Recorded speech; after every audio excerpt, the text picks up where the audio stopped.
Good morning to everyone. We're going to continue our chapter 2, Writing and City Life of 11th class. And this is the fourth part of the video. And इससे पहले हमने अलग अलग topics cover करे हैं जो हमने previous video में मैक्सिमम हमने पढ़ा था कि मूवमेंट कैसे होते थे सिटीज में, क्या क्या चीजें वो यूज करते थे अगर वो ट्रेडिंग के लिए जा रहे हैं तो।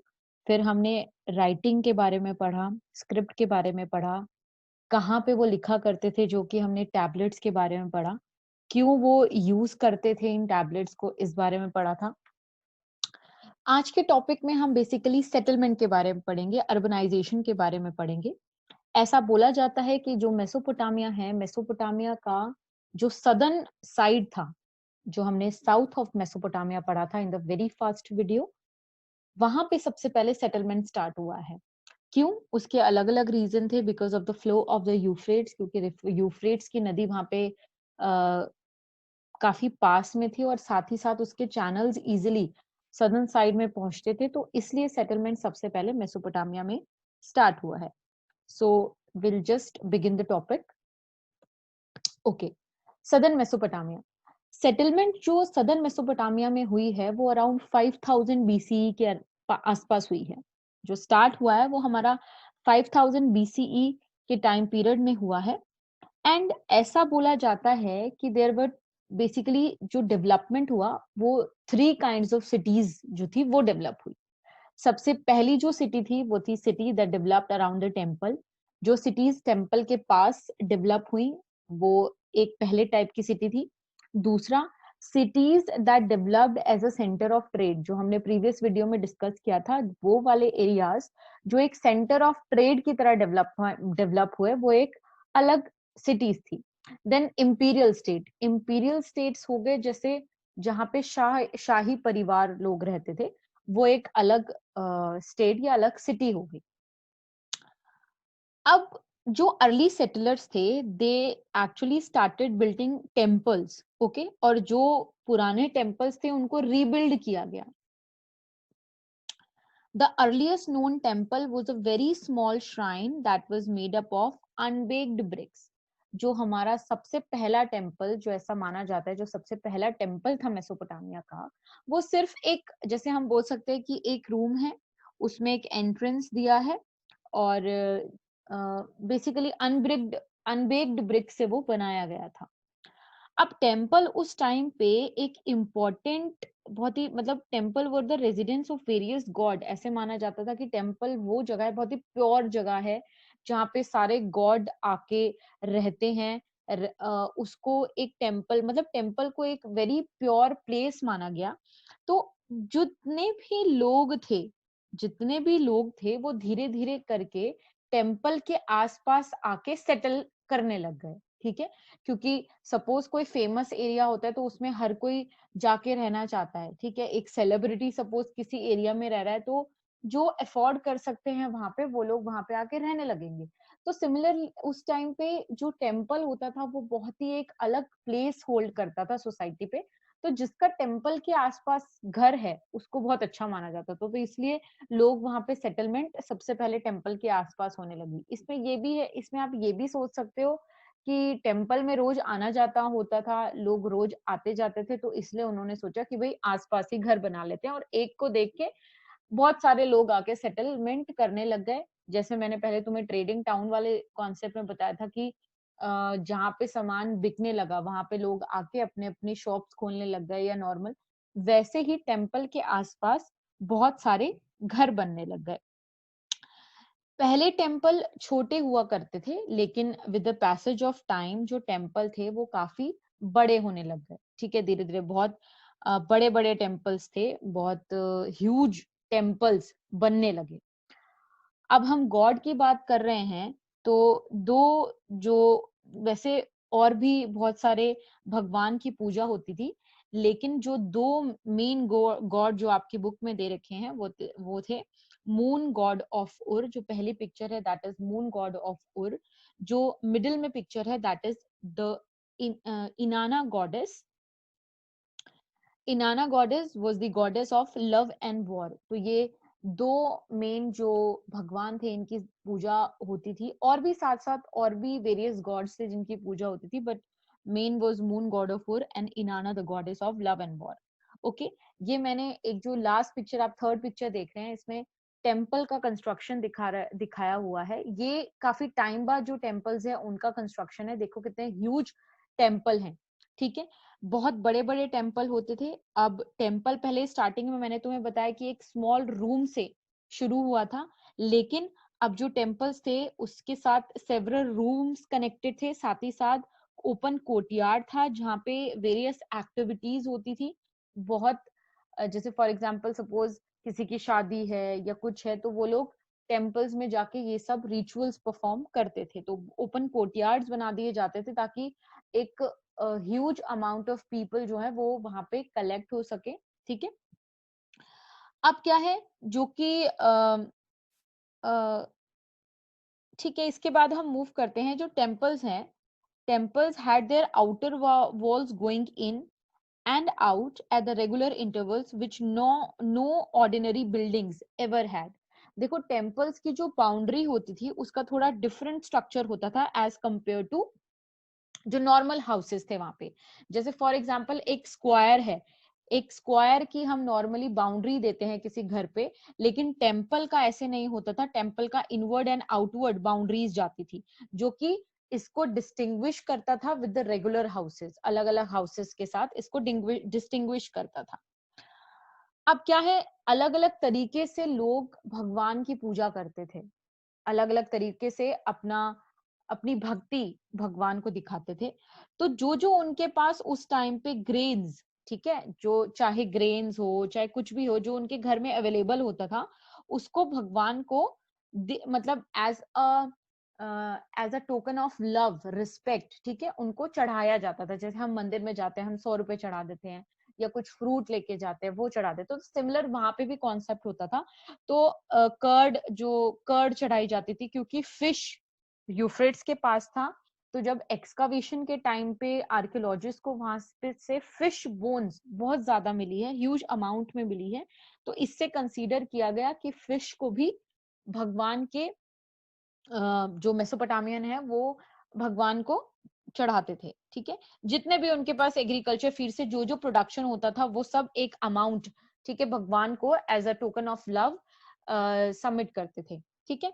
इसी के साथ साथ हमने आगे चल के देखा है कि पहले तो जो टेम्पल्स थे वो सिर्फ एक पूजा करने की जगह है, लेकिन बाद में क्योंकि इनके पास ओपन स्पेस होता था, बहुत बड़े होते थे, तो यहाँ पे अलग अलग टाइप की मशीन्स मिली हैं। मशीन्स अब इतने एडवांस्ड मशीन नहीं है, जो उस टाइम के अकॉर्डिंग वो वहां पे मशीन्स मिली है। जैसे ग्रेन ग्राइंडिंग्स की मशीन, ठीक है, ऑयल प्रेसिंग की मशीन, स्पिनिंग, वीविंग, ये सारे जो काम है, ठीक है, वो टेम्पल्स में होने लग गए। तो टेम्पल एक काइंड ऑफ इंडस्ट्री की तरह भी यूज होता था, ठीक है। जो लोग वहां पे स्पिनिंग वीविंग अलग अलग चीजें करते थे, जो ऑर्गेनाइजर ऑफ प्रोडक्शन थे, ठीक है, वो अलग अलग जैसे एम्प्लॉयर्स है, मर्चेंट्स है, ये सब एक रिटन रिकॉर्ड मेंटेन करते थे कि भाई कितना डिस्ट्रीब्यूशन हो गया है, किसको कितना सामान देना है, किसको किसको देना है। तो temple gradually developed its activities and became the main urban institution. एक kind of main urban institution बन गया था पूरे विलेज के लिए, ठीक है, अगर हम पूरे एरिया के लिए देखें। और जब यहाँ से प्रोड्यूस होता था तब ये जाके सिटी में जाके सेल करते थे, ठीक है। आई थिंक इतना कॉन्सेप्ट क्लियर है। अब जब हम अच्छी चीजों की बात कर रहे हैं तो साथ ही साथ थोड़ी प्रॉब्लमेटिक चीजें भी आती हैं। अब एक सोसाइटी है, नदी के पास एरिया है, तो कुछ ना कुछ प्रॉब्लम आता होगा। तो एट द सेम टाइम जब इतना ज्यादा प्रोड्यूस हो रहा था, क्योंकि यूफ्रेट्स के पास था, तो सॉइल की फर्टिलिटी अच्छी थी, अच्छे से प्रोडक्शन हो रहा था, एग्रीकल्चर प्रोड्यूस भी अच्छे से हो रहा था, मार्केट में सेल कर रहे थे, प्रॉफिट अर्न कर रहे थे, सब चीजें अच्छी हो रही थी। तो साथ ही साथ में कुछ प्रॉब्लम्स भी होती थी, नेचुरल कैलामिटीज भी आती थी। जैसे कभी कभी यूफ्रेट की जो नदी थी उसमें बाढ़ आ जाती थी, तो क्रॉप क्या हो जाते थे, खराब हो जाते थे, ठीक है। अब कभी कभी स्केर्सिटी हो जाता था, बारिश नहीं होती थी, ठीक है, तो इससे भी प्रॉब्लम आती थी। सबसे ज्यादा प्रॉब्लम आती थी, अब ये तो सारी हमारी नेचुरल प्रॉब्लम्स है, कुछ मैन मेड प्रॉब्लम्स भी होती थी जो मेसोपोटामिया मेसोपोटामिया के टाइम पे होता था। तो ये नेचुरल प्रॉब्लम्स के अलावा मैन मेड प्रॉब्लम्स कौन सी हैं? देखो, जो एक फॉर एग्जांपल एक नदी है, तो एक कुछ अपस्ट्रीम से होते हुए डाउनस्ट्रीम जाता है, मतलब सपोज एक एलिवेटेड एरिया है उसको हम अपस्ट्रीम बोलेंगे, और डाउनस्ट्रीम जो सपोज नीचे बह रहा है लोकल एरिया है उसको बोलेंगे, ठीक है। तो those who lived at the upstream, जो नदी के ऊपर ही भाग में रहते थे, ऊपर हिस्से में रहते थे, वो लोग क्या करते थे, या तो नदी का रास्ता डाइवर्ट कर देते थे या कुछ ऐसे करते थे कि पानी का बहाव कम हो जाए। तो कुछ ही वाटर डाउनस्ट्रीम तक पहुंचता था, जो कि बहुत प्रॉब्लमेटिक हो जाता था जो लोग डाउनस्ट्रीम पे रहते थे, ठीक है। वो कुछ ना कुछ, जो अपस्ट्रीम वाले लोग हैं वो कुछ ना कुछ करके वाटर को रोकने की कोशिश करते थे, ताकि जो डाउनस्ट्रीम पे लोग रह रहे हैं उनको प्रॉब्लम आए, क्योंकि पानी का यूज है, जो डाउनस्ट्रीम वाले हैं वो पानी का यूज ज्यादा ना करे, प्रॉब्लम आए तो क्या होगा। अब ये किस कॉन्सेप्ट पे चलता था, सपोज वहां पे अगर नहीं हुआ कुछ तो उनको सामान फिर अपस्ट्रीम वालों से खरीदना पड़ेगा, ठीक है। तो इस रीजन पे भी हम देख सकते हैं तो ये डिस्प्यूट चलता रहता था जो अपस्ट्रीम और डाउनस्ट्रीम में लोग रहते थे उनके बीच, ये कंटिन्यूस था, ठीक है। अब हमने ये डिस्कस कर दिया कि जो टेम्पल है वो gradually they became the main urban institution. ये सारे काम जो हमने ग्राइंडिंग, वीविंग, ये सब चीजें पढ़ी, ये सब यहाँ पे होने लग गई, और फिर ये प्रोडक्ट मार्केट में जाके सेल कर दिए जाते थे, ठीक है। फ्लड मेसोपोटामिया में आता था, तो जब फ्लड आता था तो क्रॉप्स खराब हो जाती थी, अलग अलग चीजें, अलग अलग ये जो यूफ्रेट्स है वो सारे टाउन में जो भी जितना इनका स्टोरेज करके सामान रखा ये लोग करते थे, जो कि इनको मार्केट में सेल करना होता था, वो खराब हो जाता था। फिर हमने मैनमेड प्रॉब्लम्स भी कवर कर लिए कि मैनमेड प्रॉब्लम्स क्या होते थे, कि जो अपस्ट्रीम वाले लोग हैं वो डाउनस्ट्रीम के लिए वाटर का जो फ्लो है उसको रोक दिया करते थे, ठीक है। अब वॉरफेयर जोन क्या है, वॉरफेयर जोन इज बेसिकली, देखो फॉर एग्जांपल, अब मैं सपोज अपस्ट्रीम और डाउनस्ट्रीम वाले का ही एग्जांपल लेते हैं। जो अपस्ट्रीम पे लोग रह रहे हैं उनका एक सर्टेन ग्रुप है, उनका एक सर्टेन चीफ है, हेड है, किंग है। जो डाउनस्ट्रीम पे लोग रह रहे हैं उनका एक सर्टेन चीफ है, उनका एक अलग अलग किन है, ठीक है। अब कंटिन्यूअसली ये लोग क्या करेंगे, वॉर करेंगे, अपना सपोज अपना एरिया या कुछ भी उनका सामान छीनने के लिए, टेरिटरी कैप्चर करने के लिए, continuous suppose they are in war. तो क्या होता था, जो टीम हार जाती थी, ठीक है, दूसरी टीम उसके क्या बन जाते थे, स्लेव्स बन जाते थे, या लेबर, वो उनको बेसिकली लेबर की तरह यूज करती थी, ठीक है। अब जो विक्टीरियस रहता था, ठीक है, वो ऑफर एक दो तीन चीजें होती थी। पहला, जितना भी जो हारने वाली टीम है उसका सारा सामान लूट लिया जाता था, जितना भी उनके पास सामान होता था उन सबको लूट लिया जाता था, या तो उनको प्रिजनर बना दिया जाता था जो डिफीटेड ग्रुप होता था, या फिर उनको एम्प्लॉय कर दिया जाता था एज अ सिक्योरिटी गार्ड या फिर एज अ सर्वेंट, ठीक है। और ज्यादातर हमने देखा है कि ये लोग लेबर्स की तरह काम करते थे, कहाँ पे, in the building of temple. देखो टेम्पल में ये लोग इतना ज्यादा क्यों फोकस कर रहे हैं, ये एक स्ट्रैटेजी थी किंग की। ये किंग की स्ट्रैटेजी कैसे है, फॉर एग्जाम्पल अगर किंग को अपने लोगों के बीच फेमस होना है, ठीक है, तो उनको वो सारी चीजें करनी होगी जिससे लोग अट्रैक्ट होते हैं, जिससे लोग इजीली कनेक्ट करते हैं। तो इसलिए ये लोग, क्योंकि उस टाइम पे टेम्पल्स को बहुत ज्यादा माना जाता था, टेम्पल्स एक सेंटर ऑफ मैंने बोला अर्बन इंस्टीट्यूशन भी है, और अगर हम साथ ही साथ देखें तो वहां पे लोग एक स्पिरिचुअली वे में भी कनेक्टेड है। तो जो किंग एक एक काइंड ऑफ हाई स्टेटस या अथॉरिटी मैन करना चाहता था, तो उसको कमांड करना होता था कम्युनिटी को। तो कम्युनिटी को कमांड कैसे करेगा, वो चीज करके जो कम्युनिटी चाहती है। तो ये लोग बड़ी बड़ी इन्वेस्टमेंट करते थे टेम्पल बनाने में, ठीक है। तो एक एग्जाम्पल दे रखा है कि एक उरुक में एक टेम्पल बनना था, ठीक है, एक उरुक सिटी है, तो उरुक में एक टेम्पल बनना है, तो उस टेम्पल को बनने के लिए 1500 main were working for 10 hours a day, and still the temple was built for 5 years. After 5 years, तो 5 साल में 1500 मेन काम कर रहे थे 10 घंटे एवरी डे, एंड स्टिल 5 साल लगे उस टेम्पल को बनने में। तो सोचो कितना ह्यूज होगा टेम्पल, ठीक है। तो जो मेन स्लेव्स का काम होता था, वो लोग लेबर्स की तरह काम करते थे टेम्पल्स बनाने में। कौन, जो ग्रुप डिफीट हो जाता था वो लोग। ओके, इसी के साथ ही साथ थोड़ा सा उरुक के बारे में पढ़ेंगे। उरुक एक सिटी है जो कि खुद की उसकी एक डिफेंसिव वॉल थी। डिफेंसिव वॉल मतलब एक उसको आउटर बाउंड्री दे दिया गया था, ताकि आगे से लोग उस पे आके कैप्टिव मतलब लोग डायरेक्टली अटैक ना करे, ठीक है। जो जितने भी वॉर कैप्टिव्स होते थे, जैसे मैंने आपको अभी उरुक का बताया, जितने भी वॉर कैप्टिव्स होते थे या लोकल पीपल होते थे, उनको काम पे लगा दिया जाता था टेम्पल को बनाने में। या तो डायरेक्टली रूलर करता था या फिर जो उन्होंने जो रूलर ने एम्प्लॉय किए हैं वर्कर्स, वो करवाते थे काम उनसे, ठीक है।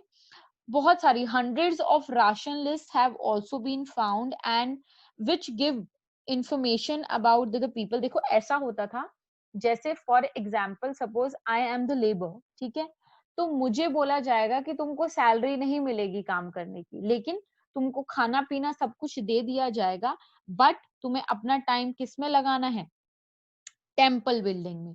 तो ये मेन चीजें थी जो कि मेसोपोटामिया में उस टाइम पे ज्यादातर चल रही थी, ठीक है।